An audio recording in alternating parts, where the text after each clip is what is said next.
आज मैं आपको बताऊंगा छठ महापर्व से जुड़ी कुछ महत्वपूर्ण बातों को। छठ पर्व की शुरुआत आखिर कैसे हुई, छठ पर्व किस प्रकार मनाया जाता है, कौन है छठी मैया और क्यों सूर्य उपासना के मौके पर छठी मैया के जयकारे लगाकर उनकी पूजा की जाती है। तो आइए जानते हैं।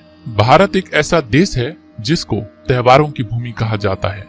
इन्हीं पर्वों में से एक खास पर्व है दीपावली। 5 दिन तक चलने वाला ये पर्व सिर्फ भैया दूज तक ही सीमित नहीं है, बल्कि यह पर्व छठ महापर्व तक चलता है। भारत के बिहार, झारखंड और पूर्वी उत्तर प्रदेश में मनाए जाने वाले पर्वों में से छठ महापर्व अहम पर्व है। नहाय खाई से लेकर उगते हुए भगवान सूर्य को अर्घ देने तक चलने वाला इस पर्व का अपना एक ऐतिहासिक महत्व है। छठ पर्व की शुरुआत आखिर कैसे हुई, इसके पीछे कई ऐतिहासिक कहानियां प्रचलित है। पुराण में छठ पूजा के पीछे की कहानी राजा प्रियव्रत को लेकर है। कहते हैं राजा प्रियव्रत को कोई संतान नहीं थी, तब महर्षि कश्यप ने पुत्र की प्राप्ति के लिए यज्ञ कराकर प्रियव्रत की पत्नी मालिनी को याहुति के लिए बनाई गई खीर दी। इससे उन्हें पुत्र की प्राप्ति हुई, लेकिन वो पुत्र मृत पैदा हुआ। प्रियव्रत पुत्र को लेकर शमशान गए और पुत्र वियोग में प्राण त्यागने लगे। उसी वक्त भगवान की मानस पुत्री देवसेना प्रकट हुई। उन्होंने राजा से कहा कि क्योंकि वो सृष्टि की मूल प्रवृत्ति के छठे अंश में उत्पन्न हुई है, इसी कारण वो षष्ठी कहलाती है। उन्होंने राजा को अपनी पूजा और दूसरों को पूजा करने के लिए प्रेरित करने को कहा। राजा प्रियव्रत ने पुत्र की इच्छा के कारण देवी षष्ठी की व्रत की और उन्हें पुत्र की प्राप्ति हुई। कहते हैं यह पूजा कार्तिक शुक्ल की षष्ठी को हुई थी और तभी से यह छठ पूजा होती है। इस कथा के अलावा एक कथा राम सीता जी से भी जुड़ी हुई है। पौराणिक कथाओं के मुताबिक जब राम सीता 14 वर्ष के वनवास के बाद अयोध्या लौटे थे, तो रावण वध के पाप से मुक्त होने के लिए उन्होंने ऋषि मुनियों के आदेश पर राजसूय यज्ञ करने का फैसला लिया।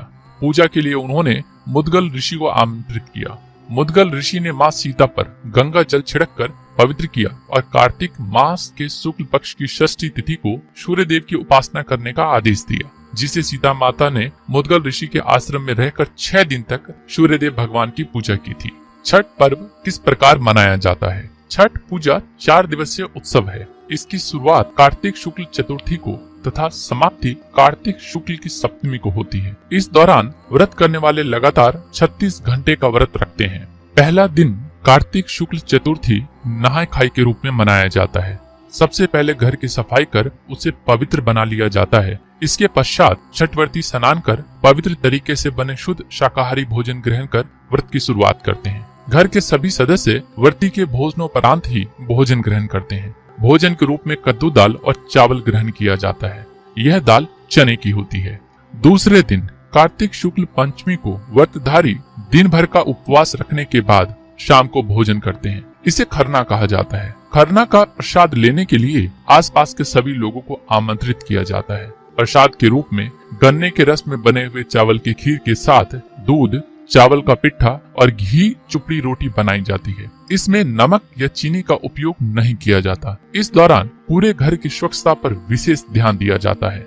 तीसरे दिन कार्तिक शुक्ल षष्ठी को दिन में छठ प्रसाद बनाया जाता है। जिस तरह से सैकड़ों साल पहले यह पर्व मनाया जाता था, वही तरीका आज भी है। इस पर्व के लिए जो प्रसाद होता है वह घर में तैयार किया जाता है। ठेकुआ और कसार के अलावा और भी जो पकवान बनाए जाते हैं वे खुद व्रत करने वाले या उनके परिजन पूरी सफाई का ख्याल रखते हुए घरों में ही तैयार करते हैं। ठेकुआ गुड़ और आटे से तैयार होता है, वही कसार चावल के आटे से और गुड़ से तैयार होता है। इसके अलावा इस पूजा में फलों और सब्जियों का खास महत्व है। छठ के लिए इस्तेमाल होने वाले बर्तन या तो बांस के बने होते हैं या किसी मिट्टी के। ये तमाम चीजें इको फ्रेंडली हैं। शाम को पूरी तैयारी और व्यवस्था कर बांस की टोकरी में अर्घ्य का सूप सजाया जाता है और व्रती के साथ परिवार तथा पड़ोस के सारे लोग सूर्य को अर्घ्य देने घाट की ओर चल पड़ते हैं। सभी छठव्रती एक नियत तालाब या नदी के किनारे इकट्ठा होकर सामूहिक रूप से अर्घ्य दान संपन्न करते हैं। सूर्य को जल और दूध का अर्घ्य दिया जाता है तथा छठी मैया की प्रसाद भरे सूप से पूजा की जाती है। इस दौरान कुछ घंटे के लिए मेले का दृश्य बन जाता है।